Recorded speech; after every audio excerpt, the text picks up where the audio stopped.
Hey, and welcome to the resource sharing assignment overview for the summer 2014 pilot of Signs and Symbols.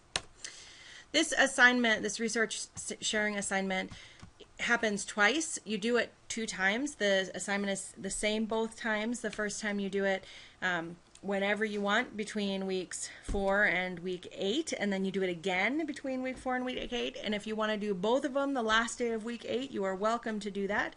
But you have that full kind of 5-week time period to get it done, and each time you do it, it's worth 10 points, but you do have to do it twice.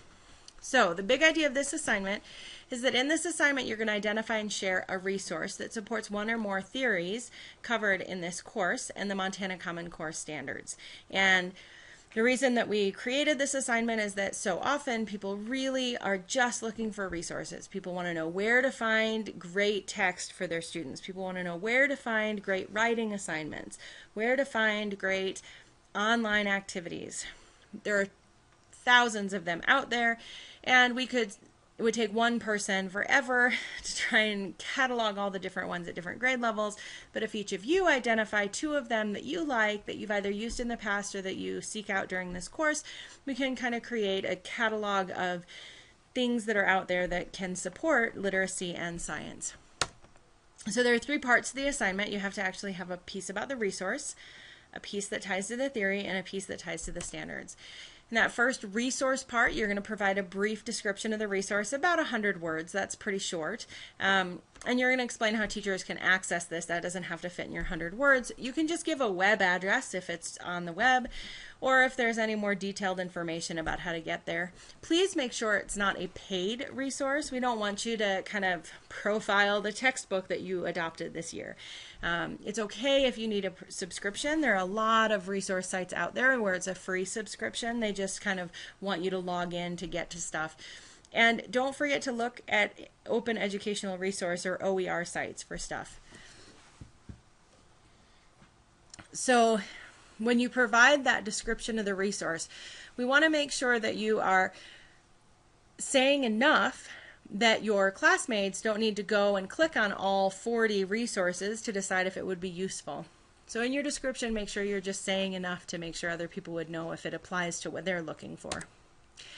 In part 2, the tie to theory, you need to say which theory or theories this resource supports, and again, about 100 words. You don't need to describe the whole theory, but kind of say which of the 4 main theories from the course, maybe which topic within that, and at least something about why or how it supports that, or which piece of it is most important.